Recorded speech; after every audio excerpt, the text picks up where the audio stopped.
The summer is here. That means outdoor festivals, Comic-Cons, and the perfect weather for toy hunts. As the weather heats up and you're out there enjoying yourself, stay hydrated with our show's sponsor, Liquid IV. Liquid IV hydrates 2 times faster than water alone and 3 times the electrolytes of traditional sports drinks. And it's easy to use. Just rip open a pouch, pour one of their delicious flavors into a water bottle, and shake it up. With sea berry, strawberry lemonade, Concord grape, lemon lime, pina colada, tropical punch, watermelon, guava, and more to choose from, there is a flavor for everyone. So whether you're on that long toy hunt, spending 10 hours on your feet walking your favorite Comic-Con, or getting your sweat on, stay hydrated and healthy with Liquid IV. Get 20% off when you go to liquidiv.com and use code AICPOD at checkout. That's 20% off anything you order when you shop Better Hydration today using promo code AICPOD at liquidiv.com.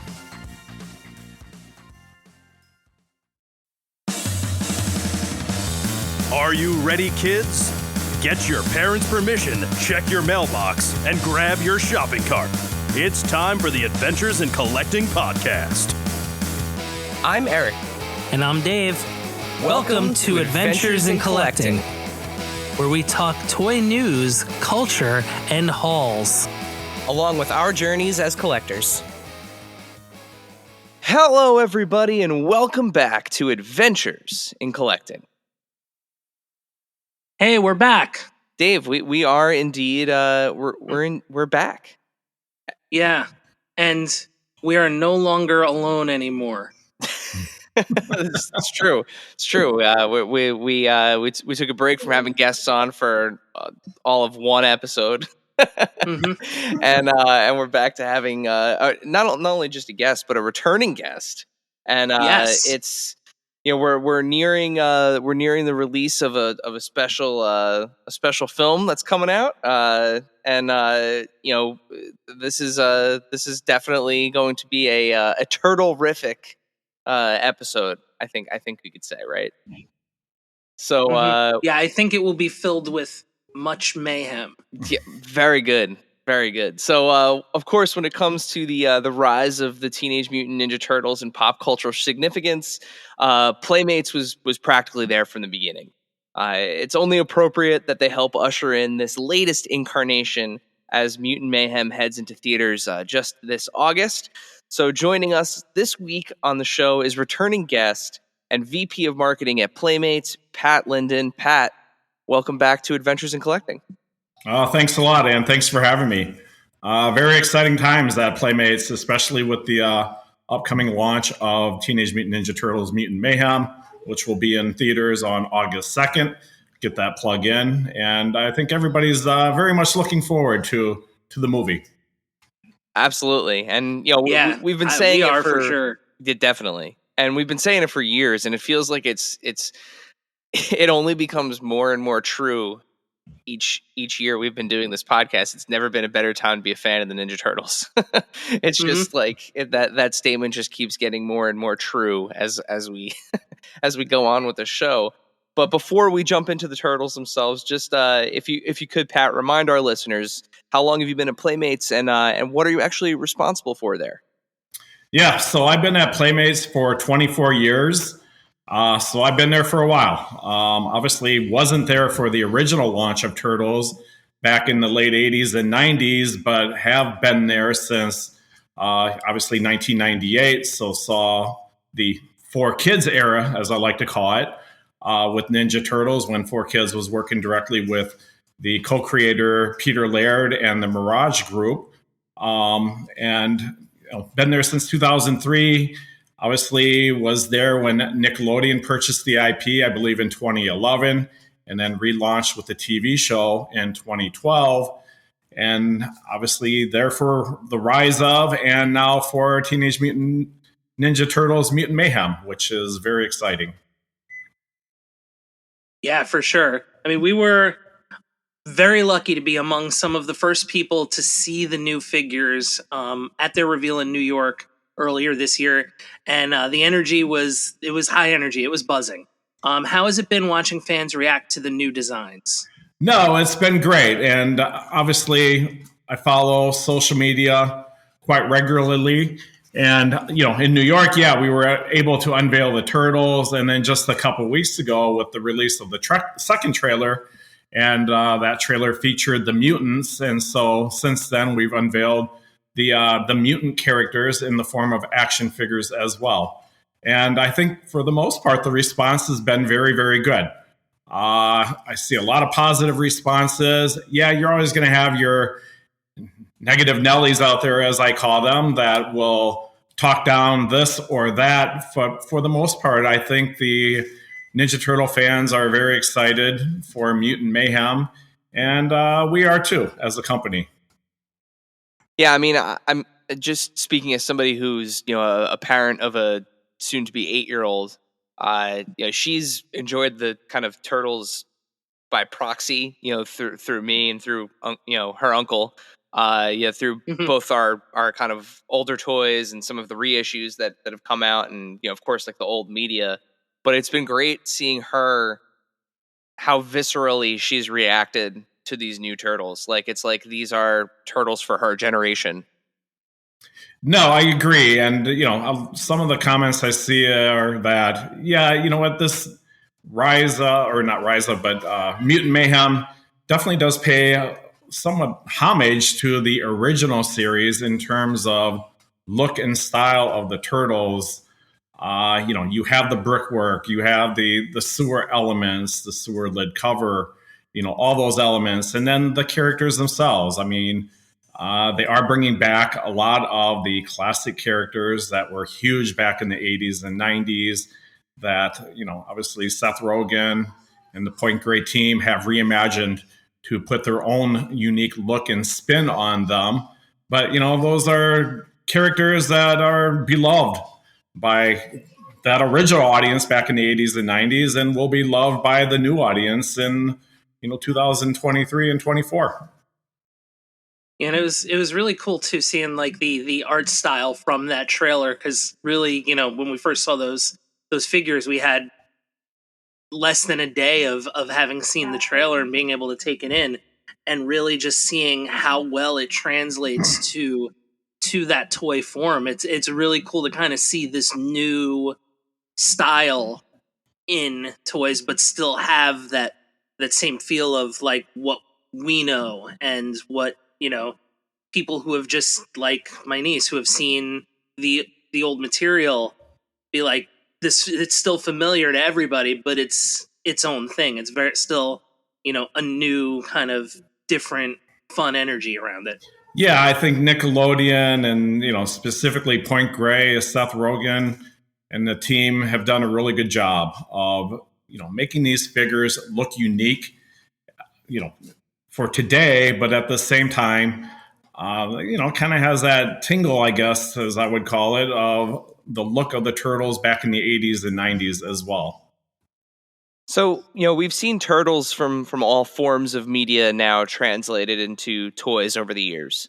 What was different and or maybe challenging about taking this incarnation of the Turtles and turning them into toys? Yeah, I think, one of the challenges was that obviously the Turtles this time around are teenagers. And, they look like they're teenagers as well. They don't have bulging muscles. They look kind of skinny, except for maybe Raph. So from that standpoint, when it comes to action figures and Ninja Turtles, we didn't want to produce really, really skinny action figures because these are definitely for kids, and in the kids' mind, the Ninja Turtles are heroic, and to have that heroic look, I think we did bulk them up a little bit, and Nickelodeon did give us the liberty to do that, but at the same time, we wanted to retain kind of that teenage look too. So obviously, we didn't go overboard, and I think we've struck a pretty good balance of them still looking like they do in the movie, that teenage look, but at the same time, making them look a little more heroic with, more musculature and, giving them the ability to kick butt. I thought it was really clever too that they're all on different bodies. Like, because I think of, historically think of the turtles, as being like four figures that are just kind of painted a little bit differently. Sometimes Raph gets like a little more of like a, beat up treatment, but, I opening them and having them all in hand. Cause again, back when we first got to see them in New York, we only handled like one or two of them just because of the way that they were all staged. We didn't want to mess up with the whole display. But once I was actually shooting them and reviewing them, I realized I was like, oh, these are four distinctly different bodies, like all heights, kind of, broadness, like really clever, really, really clever. Yeah, and look at when we did the turtles back in the 80s and 90s, it was we tooled up one body and four different heads, right? And you had the belt buckles that distinguish which turtle was what, as well as the expression on their face. How times have changed. I mean, yeah, like you said, each of these four turtles are uniquely sculpted, and the look of the turtle kind of takes on the personality of that turtle as well. Raphael, obviously, he's the tough one, right? He's the one that always is looking for a fight. So he is a bit larger, a bit more muscular than the other three. And then you have Donatello. He's the smart one. So he has the glasses, and he's probably the skinniest of them.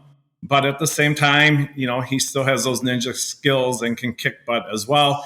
Then you have Michelangelo. Well, he's the short one. And, they made him look unique because his head shape's quite a bit different than the other three. Yep. And, it just all works. It all came together. And then obviously you have Leonardo, and he's the leader, and he kind of has that look in terms of body proportion and, his head shape and his expression as well. Yeah, it's definitely one of those things where if you were a kid, and I mean, I'm going out on a limb, right?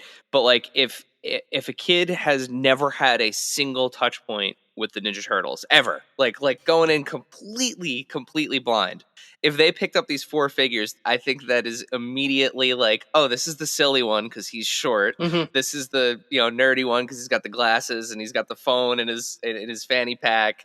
And then you got the burly one, and then Leo is literally like he's the hero character. He's the first one that you pick because he's got the two swords, he's got the expression, Right. He's got the build that like he's got like the perfect air quote perfect like hero build.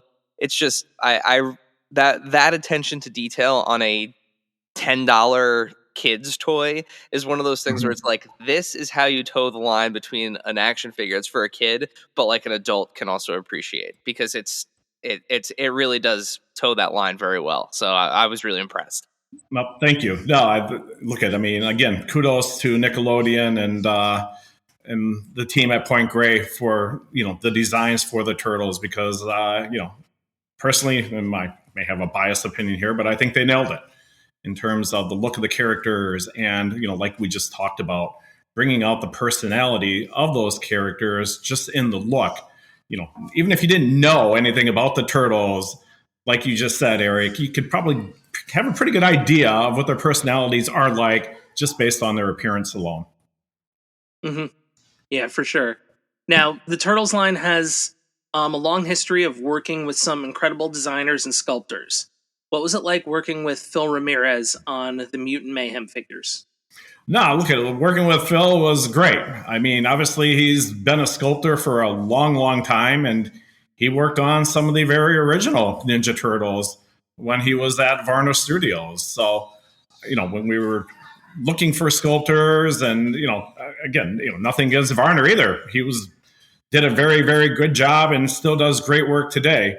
But I know he was working on other projects, specifically our Star Trek line, as well. And we knew Phil was out there. Found out that he was working on his own, and to be able to work with Phil was great. I think he did a great job, and I think he put his heart and soul into it as well, because I think Turtles holds a special place in his heart too, because he did work on the original line, and obviously that was successful, and because he worked on that, I think it was a challenge to him too, in terms of, okay, I worked on this originally, how do I make this better? How do I one up myself, I guess? in terms of, Teenage Mutant Ninja Turtles. And I think he did a fabulous job. So sticking with design, can you walk us a little bit through of the creative process of like how the new Turtles get created, from screen to toy? Sure. So really, it all starts with Nickelodeon and getting that original character art from them, not only of the four turtles, but all the other characters as well. And, look at nothing's ever final, especially the process starts very, very early on. So even though we receive character art from them, we know in the back of our minds it's probably going to change on their end as well. And, like I said earlier, the turtles are teenagers. So they have that teenage body, it's skinny, it's not developed. Their muscles aren't there yet. And at the same time, from a toy standpoint and who this is targeting, a kid, we want the turtles to look heroic and look like they can kick butt. So, obviously we go back and forth with Nickelodeon in terms of, okay, well, what if we make, them a little more muscular? And, it's that back and forth in terms of, nope, that's probably a little too muscular. And, then they'll push back and then we'll push back. So it's a little bit of back and forth. But at the same time, I think both companies know what the ultimate goal here is. And, it's to create a great action figure that's going to appeal to kids and the collectors. And those kids and collectors have to think that the turtles look heroic. So, yeah, there's a bit of back and forth. But at the same time, and it's great to get everybody's opinion, too, because the more back and forth you go, I think it just leads to a more perfect action figure, a more perfect look for an action figure for Teenage Mutant Ninja Turtles. Yeah, and it's really one of the other things, too, that kind of jumped at me from these figures, now, just kind of thinking about them, and the process as well. The art style has that kind of very frenetic, almost like comic book to life, where it looks like a moving comic book. And it's interesting because some of the lines on the figures are a little rough, like even like the outlines of the eyes and the mouth, like they have that kind of jagged fill to them. They're not they're not like perfectly clean. And right. I think it's a clever way to kind of bring that very 2D looking art style to a 3D figure. No, definitely. And, that's where Phil comes in and did a great job because look these figures have facets in them. They have facets in their heads and their body and, being able to capture that look. And then when you decorate the figures too, making sure that the decoration is on the lines that are integral to the sculpt, it's, it's a process. And obviously it takes somebody with great skill like Phil has to be able to sculpt these and really bring them to life and make them appear like they do in the movie with that unique look and that unique style. Yeah, so speaking of unique looks and unique designs, Seth Rogen recently shared photos of a special 4-pack with Beach Bum Mikey, Cowboy Leo, Astronaut Raph, and Spock Donnie paying homage to the turtle disguises from past releases. I immediately think of the sports ones. So what went into that design, and can we expect to see the Mutant Mayhem styled turtles do more of this going forward?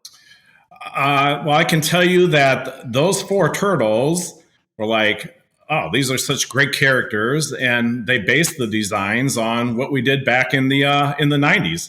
Yep. So you saw those same 4 characters dressed as you said, Leo as the cowboy,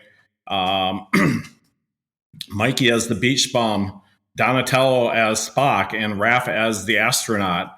And this is a great set. And, I think, the fans of yesterday will remember and find it very appealing. And you look at their unique looks, right?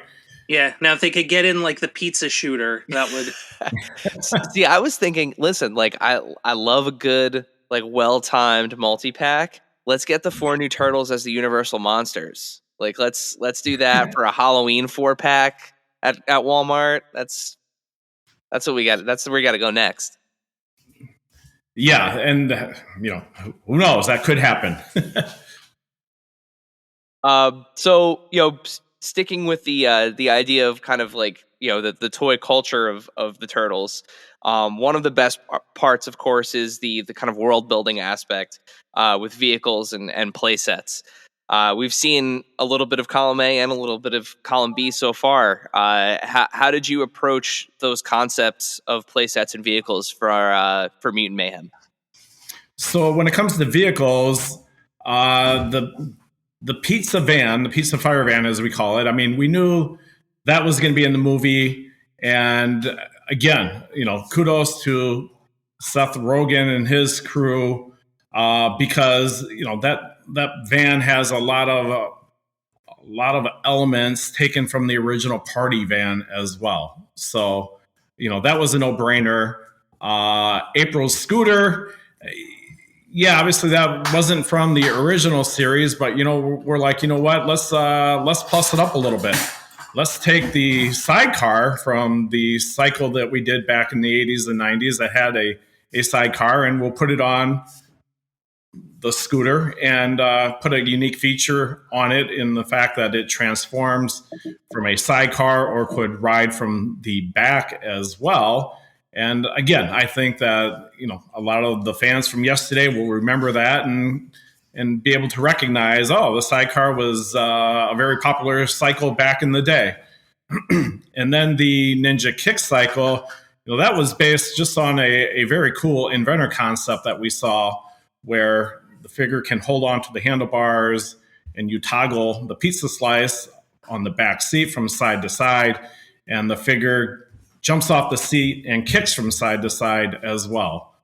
So that one, and look at, cycles always traditionally have done very, very well in the Turtle line. I think, kids 4, 5, and 6-year-olds, and even probably a little bit younger, definitely recognize and like motorcycles. And, you see that in the toys as well, because cycles always traditionally have performed very well in the line. Yeah, the not modular, but the configuration of the sidecar thing. I was playing with that thing for like a good hour, taking photos, because you put Mikey over here with the little nunchuck attached to the wheel. It was it's so much fun. It's so much fun. And now a word from our sponsors. With so many options, why choose Arizona State University? For me, the only online option was ASU because of the quality. Their faculty was really involved with their students and care about your personal journey. The dedication to my personal development from my professors, that's been extremely valuable to me. Earn your degree from the nation's most innovative university. Online. That's a degree better. Explore more than 300 undergraduate, graduate, and certificate programs at asuonline.asu.edu. This segment is brought to you by our friends at Chubsy Wubsy Toys. A traditional mom-and-pop toy store in Little Falls, New Jersey, Chubsy Wubsy Toys brings you the best new toys from the brands you love without the hassle of pounding the pavement searching for them at larger retail stores. Visit them in person at their brand new home at 101 Newark Pompton Turnpike, Suite 1 in Little Falls, New Jersey, or online at ChubsyWubsy.com. That's ChubzyWubzzy.com. And tell them Adventures in Collecting sent you. Rewind and press play on your VHS collection with CGC. CGC is excited to announce our newest collectible vertical, CGC Home Video. As a division dedicated to authenticating and grading your VHS collection, our experts are ready to help you encapsulate your favorite video cassettes. Don't settle for static on the screen. Submit today at cgcgrading.com. That's cgcgrading.com. Face it, shaker bottles suck. Your shakes always come out clumpy and they're a pain to clean. You're right, Dave. That's why I decided to ditch my shaker bottle for good and get myself a BlendJet 2 portable blender. It makes perfectly blended shakes in just 20 seconds. BlendJet 2 is portable, so you can blend up a smoothie at work, a protein shake at the gym, or even a margarita on the beach. It's small enough to fit in a cup holder, but powerful enough to blast through tough ingredients like ice and frozen fruit with ease. BlendJet 2 is whisper quiet, so you can make your morning smoothie without waking up the whole house. It lasts for over 15 blends and recharges quickly via USB-C. Best of all, BlendJet 2 cleans itself. Just blend water with a drop of soap and you're good to go. With an array of colors, patterns, or even Disney-inspired designs to choose from, show off your personality while you're blending up something delicious on the go. What are you waiting for? Go to blendjet.com and grab yours today. And be sure to use the promo code AICPOD12 to get 12% off your order and free 2-day shipping. No other portable blender on the market comes close to the quality, power, and innovation of the BlendJet 2. They guarantee you'll love it or your money back. Blend anytime, anywhere with the BlendJet 2 portable blender. Go to blendjet.com and use the code AICPOD12 to get 12% off your order and free 2-day shipping. Shop today to get the best deal ever. And now, back to the show. Now, we saw the play set as well back in New York, and it had a couple really, really neat elements to it, like a slime element. Is there any kind of update on that? Yeah, so the slime element is still included in the playset, and to give you a little bit of background on the playsets, I mean, look at when we relaunched Turtles back in 2012, there weren't too many playsets in the male action aisle, and we're like, you know what, it's Ninja Turtles, and one of the key scenes or key placements or key areas in the turtle world is that lair. And it's no different than the Batcave in Batman. We're like, you know what? We got to have a cool turtle lair playset. And, we're like, all right, well, let's design something that is going to be our flagship for the line. And we're like, okay, we're going to build a big playset. And at the time, that playset was $100. There was a lot of questions. Oh, will a consumer pay $100 for a playset, especially in the male action aisle? And, lo and behold, yeah, definitely, because that layer playset sold really, really well. So when we were looking at designing a new playset, we're like looking at, the times today, and inflation has gone through the roof. Costs have gone up.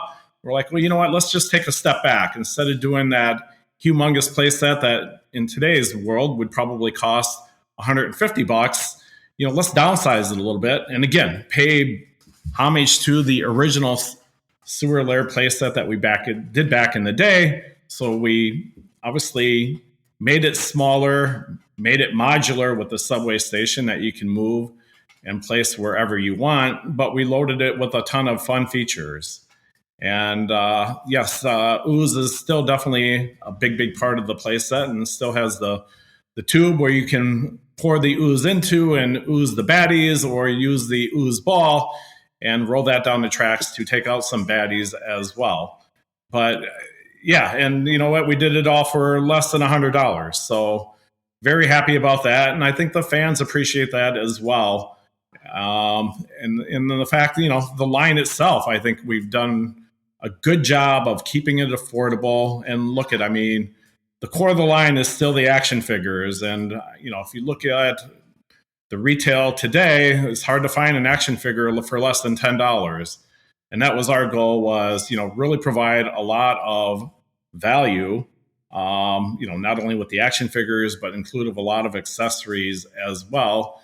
And which should allow kids to be able to collect deep into the line, to be able to purchase action figures for less than $10. Yeah, I think to your point, and again, not without, kind of throwing anything or anybody under the bus, but like, $10 for what you get in that, inside that blister, you get the figure, you get the weapons tree, you get a hero, accessory that has a little extra paint on it. Plus all the articulation, they move, they don't move like old turtles, they have, all the extra joints and everything. I really do think that there is a lot of value there, and especially in the what we saw on the playset and the vehicle so far. I think you're again, like, you're really towing that line, that makes it accessible for kids and easy to for kind of inundated collectors these days. To add. Yeah, and that's always been like a hallmark of the line is like, the value you get for what you're paying. You are getting accessories that can go across the line. It's really that impetus that'll get you kind of, okay, yeah, well, if I get more, I get more accessories. So it's really that cool kind of that bridge to more stuff that's in the line. Yeah, and look at, I mean, we love including accessories because at the end of the day, it is a toy. It's targeting that younger kid, and it's great to have an action figure. But if you have accessories that the figure can hold and you can actually play with, I think it just makes it that much more special. And it allows them to recreate their favorite scenes from whether it's the movie or the TV show. And I'm just excited too that a new generation of collectors gets to experience the pleasure of disassembling a weapons tree. There's nothing. There's and like, I have to say, like, I've opened a couple of the retro ones with my daughter and like the original weapons trees, and it's like the first time I got to do that after a while was like gave me like the warm and fuzzies. But like getting to do it on a new figure, like new style, new design. Like, I literally sat there like a kid, like, hee, like, like opening the weapons tree. It was so much fun. I miss that kind of stuff.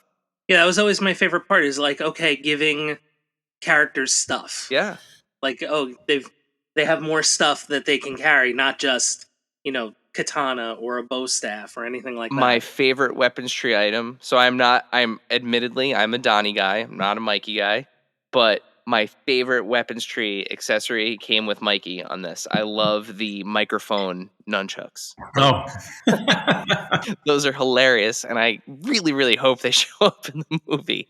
But very funny. Like, I love how goofy the turtles can be, but like without it being, they could be goofy without being stupid. And I love that, like, delineation. Also, we can't all be Mikey people, Eric. I get it. You're wrong, but I get it. Oh, we're gonna put Pat on the spot with that later. Don't you worry. Don't you worry. Dave, I think the next one is yours, right? Oh, okay. We talked about before, it was tooling and different heads and different belts. Playmates has been putting those vintage 80s and 90s tools to work. But with Mutant Mayhem now the focus of the line, will there continue to be retro releases? Yes. We have retro figures lined up through 24, and we'll see what happens going forward past 24. But yeah, there is definitely a plan in place to keep on bringing back some of those old tools, and in some cases, those tools aren't available, and we're retooling from scratch those original figures. But instead of giving them new bells and whistles, we want those to retain that same look, retain that same style, retain that same feel of when they were shipped back in the 80s and 90s. Probably, if I had to guesstimate, probably 80% of those are, everything's based on the original tools, but there are some parts of the tools that have broken or are lost. So we've had to retool, in some cases, entire figures, but in most cases, different pieces or parts from those original characters as well. Well, that's good to know. I know a lot of people, really enjoy seeing those retro figures out again. Either people who, still have their original ones, but they are so played with that having, like a new version to kind of keep nice and shiny. And also, again, like, just going back to all those accessories, how many ninja stars have we lost over the years? Or shurikens, right? How many of those little pieces? Or Eric, even seeing, like, one of the things I'll never forget is, your daughter, my niece, opening that movie star pack. Oh God, for the first time. That's like, seriously, it's one of her, like the mind of a 7. Well, at the time she got it, she was 6. Now she's almost 8. But like, the mind of a 6-year-old, right? Like, play with something, get really, really into it for like a half hour, and then like on to the next thing. She has done that with so many things, but continues to pull that box, because she uses it to store the turtles, pulls it out front of the couch and dives right back in. And every now and then I sneak in when she's not looking, and I slip in another figure in there from my old collection, and then she opens it. She's like, "Oh, now April's in here." I'm like, "I wonder how she got in there." Yeah, but it's really cool seeing the retro stuff. And I'm not gonna lie, like when I'm cruising through Walmart and Target, seeing the storage shell turtles back on shelves again, it's like, oh man. These still look awesome on pegs in a retail environment, huh? Yeah, and that was one of the keys too, was not only the figures, but the packaging too, and trying to retain that original look, that original artwork, because obviously times have changed, and a lot of that artwork didn't exist, so we had to recreate it, and taking the time to recreate it so that it looked as close as possible to the original looking packaging that today's grown-ups remember from back in the day. Very, very important as well. And the thing I like about those two is like they're made for if you want to open them, but it's like some nice like carding on them, where if you want to put them in a protector and put them on the wall or display them mint on card, they're going to stay. Like that bubble is not coming off. Yeah, unless you want it to. Yeah, definitely. All right, so our next section here, we're going to head into some follower Q&A. So, Dave, for the people that may be listening to this episode for the first time, what should they do? Yeah, so they should smash that subscribe button and read the stories. View the stories. Read the stories. We're gonna story whenever we're gonna have a new episode and a guest on. And that's where we are going to ask you to ask questions. And, you can be like our 4 Q&As today and have your question featured just by following at AIC_podcast on the gram, as the youths would say. And also on the Twitter. And while you're at it, smash and like the subscribe button on YouTube. And hit the bell so you know when we're going to have more videos. Never gets old, gets better every time. Everyone give it up for, if you're unless you're driving and you need both of your hands, give it up for Dave. Little clap for Dave. It gets better every time. But yes, so this is, of course, the fun part is I think those are all real words. No cap, Dave. No cap. You're doing great. So as Dave mentioned, this is our Q&A section. So we completely understand that the folks that we have come on the show get very limited time with the general public to talk about these toys. So we understand that privilege. So we want to make sure we get some of your questions, our followers, highlighted here. So as Dave mentioned, Pat, we've got 4 for you today. Dave, would you like to do the first one? I would love to. And we alluded to this one before. So, at OBX Rock, Outer Banks Rock? I mean, maybe. Asks, who is your favorite turtle? Who is my favorite turtle? I've always like Leonardo because he's the leader of the group, but at the same time, I really like Michelangelo too, because he's the funny one, he's the jokester, and some of the lines that he says is just plain fun, and obviously like Raphael too, because he's the strong one. He's the no nonsense, fight at all costs, and fight first, ask questions later. And then you have Donatello, who is the brains of the operation, and when push comes to shove, he's the one that comes up with the plan. But at the end of the day, Leonardo is probably my favorite turtle. All right, so we got three different picks here. I respect you both, but you're both wrong. It's the answer is Donatello. So that's Listen, whoever was the genius that caused me to put sprinkles on my pizza when I was a kid, that's who's the best. Oh my god. And I guess that's the reason why I like anchovies. I just, what are you going to do? There's a turtle for everyone, folks. There is no best turtle. Yes. You can have your favorite, but there is no best. All right. So your favorite is the best. Yes, accurate. All right. So our next one comes from a friend of the pod. I'm going to give him a shout out here at Toy Farce. If you are not following at Toy Farce on Instagram, please do so. He is hilarious and also a super nice Frenchman. So definitely follow Toy Farce. And he asks, with all of the retro reissues, is there any chance we'll see the Jim Lee Turtles get a re-release? The Jim Lee Turtles, good question. I don't believe that is in our current plans to relaunch. However, that could change. And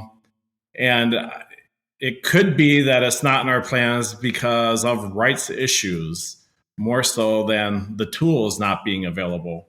I think there would be a couple additional hurdles to cross in order to bring those back, since it was a kind of a third-party creation, so to speak. But I'm going to write that one down and bring that up with the powers to be, and and check into that. But definitely a good idea. Awesome. I mean, yeah, those were some very, very unique designs. I think, yeah, for sure, it would be interesting to see them come back, and especially Jim Lee, only gets more famous as time goes on. So, yeah, great question, Toy Farce. Dave, you're up with the next one. At Richie Rich 01610 asks, have you considered a more adult focused line of more detailed and articulated turtles that come in at a higher price point? Yes, we have. And watch out in 2024 with the 40th anniversary of Ninja Turtles, because we will be doing a couple of things that I think the true pure collector will really appreciate.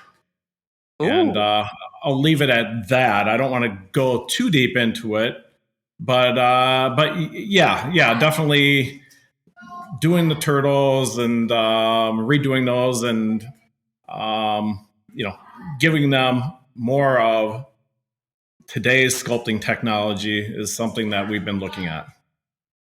Awesome. That's exciting. I didn't realize that it was already the 40th anniversary. Jeez. So 40 years from the original comic book, right? Yeah. Mm-hmm. Wow. Jeez. I know. No, that makes sense. Yeah. All right. So our last Q&A question here comes from at DAT Figures. Dat Figures asks, will the Teenage Mutant Ninja Turtles, and more specifically Mutant Mayhem, have a retail presence in 2024? Yeah, definitely. I mean, so in our basic figure line, there is enough characters that stretch into 2024, and there are some vehicles too that we will be launching that are based on vehicles from the movie that will appear in 2024, and then we'll expand a couple of segments too, specifically roleplay. That will have Mutant Mayhem look and feel that'll come together in the form of toys in 24 as well. Very cool. More to look forward to. So with that, you've survived our Q&A section, Pat. So you're 2 for 2. You're 2 for 2. We did it again. You did it again.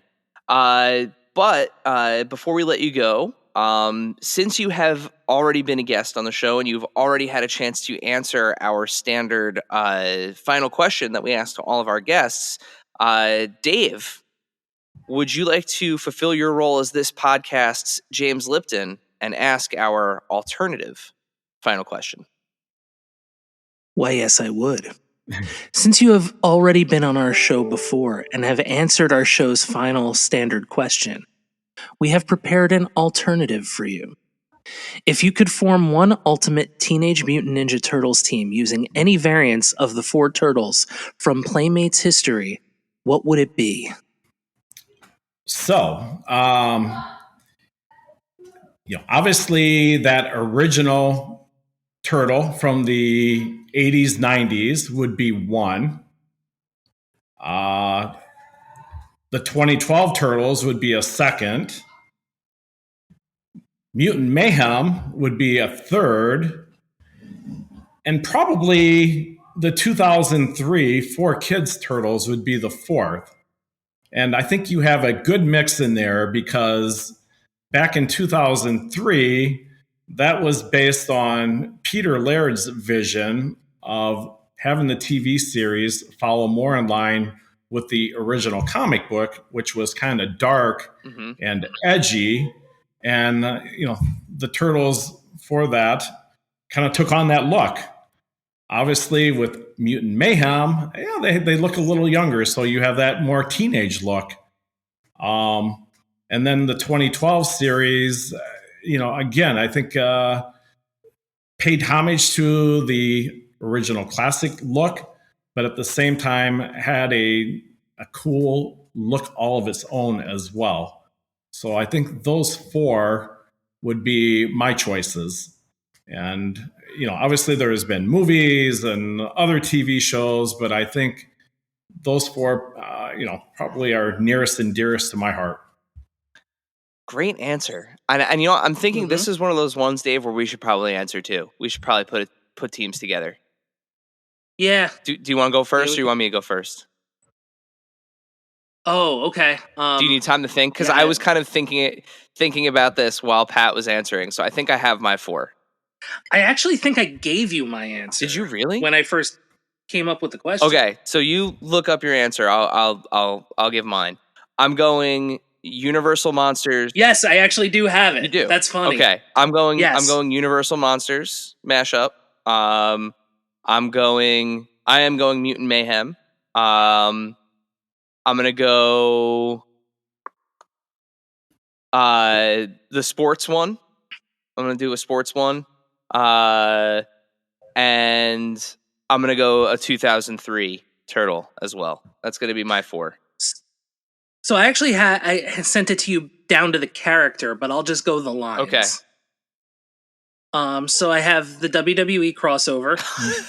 I forgot about those. But which one did you put? Star. Wait, which one did you put for Sting? Raphael's Sting. Yeah. I kind of forgot about that one myself. What were the other ones? It was Randy Savage, Ultimate Warrior, and Undertaker. Undertaker, and then John Cena as well. Oh, that's right, John Cena. Yeah. Yes. Yeah, it was Sting. And Ultimate The Rock. Warrior. I think we did The Rock too. So. Yeah, I think there were 2 series. Yes, there was. Because I think the Undertaker was one too. Yeah. Oh wow. Yeah. Yeah, I haven't thought about these in a long. I'm googling them right now. I haven't thought about these in a while. Yeah, the ones that I was thinking of were Sting, Cena, Undertaker, and Macho Man. Yep. Were the 4 that I was thinking of. Wow. Yeah, those are awesome. All right, sorry, I cut you off. The movie star. Movie star. Original. Got to go with my first ones. And Mutant Mayhem. And I had Donatello as my Mutant Mayhem. Michelangelo as my movie star. And Leo as my OG. Nice. Yeah. Love the movie star ones with the like rubbery Yeah, I thought that was really cool. Yeah. And like it was one of those things where I was like, "Oh, cool. Like I've wanted these." It feels like the costume looks like it would feel on the screen. Mhm. Yeah. But they were from Secret of the Ooze. Yes, they were. Pat, so with that, before we say good evening, just remind our listeners, where can they find out the latest news on Playmates toys? Where can they follow on social media? Well, definitely follow Playmates Toys on social media, on our Facebook as well as Instagram. And we are revamping our website as well, giving it a new look and feel. That's obviously Ninja Turtles will be based on that Mutant Mayhem look. And hopefully that will be done no later than mid-July.